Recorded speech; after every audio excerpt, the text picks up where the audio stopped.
Assalamu alaikum, құрметті оқырмандар. Мен бүгін сіздерге орта жүз абақкерей ұруының кимешек үстінен шылауышты қалай дұрыс тарту әдісін үйрететін боламын.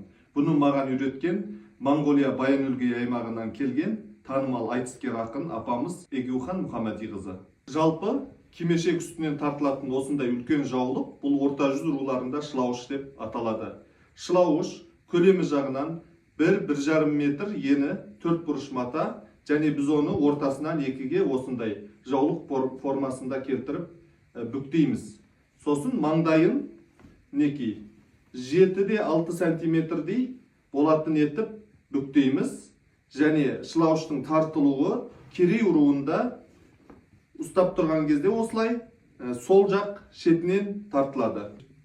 Маңдайын қайырып бүктеп алған шылауышымызды кимешектің үстінен осылай қайырып әкелген кезде шылауыштың бір ұшы оң жақ иықтан осылай түсіп тұратын деңгейде болу керек.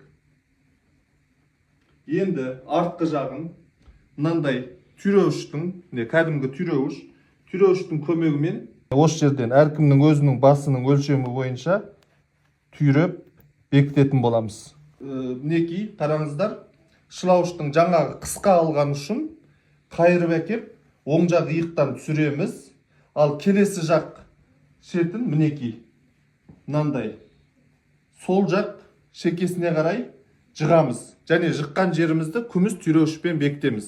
Мінекей осындай арнайы жасалған күміс түйреуіштер болады. Сондай түйреуішпен мінекей алып бұл жағын бекітеміз.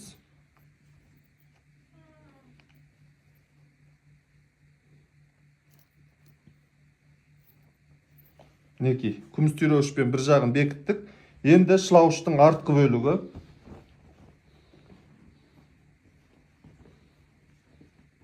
мынандай қатпарларын әдемі етіп туралап шығаратын боламыз. Және бұл жақтарға да 3-4 жерден күміс түйреуіш орнатамыз.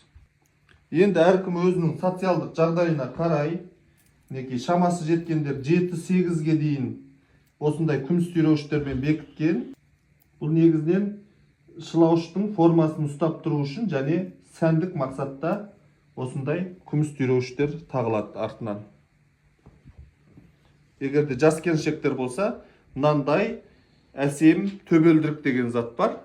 Сондай төбелдірікті шылауыштың үстінен, төбесінен қоямыз және екі жерінен түйреуішпен бекітеміз.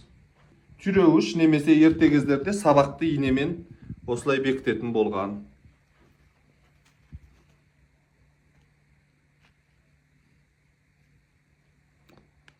Төбелдірік негізінен жас келіншектерде ғана тағылады.